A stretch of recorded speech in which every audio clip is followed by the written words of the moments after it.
বিসমিল্লাহির রহমানির রহিম। আসসালামু আলাইকুম।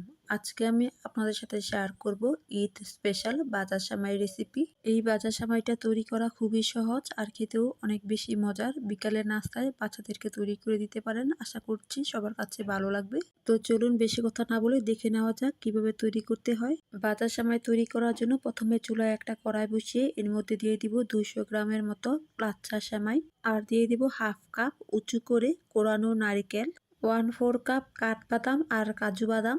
আপনারা আপনাদের পছন্দ অনুযায়ী যে কোনো বাদাম দিতে পারেন। এবার এর মধ্যে দিয়ে দিব 1 ইঞ্চি সাইজের একটা দারুচিনি আর 2টা এলাচ। এবার নেড়ে চেড়ে মিশিয়ে নিয়ে এর মধ্যে দিয়ে দিব 2 টেবিল চামচ কিশমিশ। এবার চুলার আঁচটা মিডিয়াম লোতে রেখে নেড়ে চেড়ে অনেকক্ষণ সময় নিয়ে ভেজে সেমাইগুলোকে গোল্ডেন ব্রাউন করে ভেজে নিতে হবে। গোল্ডেন ব্রাউন কালার হয়ে আসলে এর মধ্যে দিয়ে দিব 1/4 কাপ চিনি। আর এখানে গুঁড়ার চিনিটা দেওয়া যাবে না, আস্ত দানার চিনিটাই দিতে হবে। চিনিটা দিয়ে দেওয়ার পর এবার আবারও নেড়ে চেড়ে মিশিয়ে নিব। চিনিটা মিশিয়ে নেওয়া হয়ে গেলে এবার এর মধ্যে দিয়ে দিব 3 টেবিল চামচ পানি। আর পানিটা হাতের মধ্যে নিয়ে সেমাইয়ের উপরে ছিটিয়ে দিতে হবে। আর এইভাবে করে সেমাইয়ের মধ্যে পানিটা দিয়ে দেওয়ার পর পানিটা দেওয়ার কারণে চিনিগুলো কিছুটা গলে গিয়ে সেমাইগুলো একসাথে জড়ো হয়ে থাকবে, এতে ভয় পাওয়ার কিছু নেই। এবার আবারও নেড়ে চেড়ে অনেকক্ষণ সময় নিয়ে সেমাইগুলোকে ভেজে নিব। এতে করে সেমাইগুলো আগের মতো জর্জরে হয়ে যাবে এবং অনেকটা মুচমুচে হয়ে যাবে। এই ভাজা সেমাইটা আমি এভাবেই বাসায় তৈরি করে থাকি।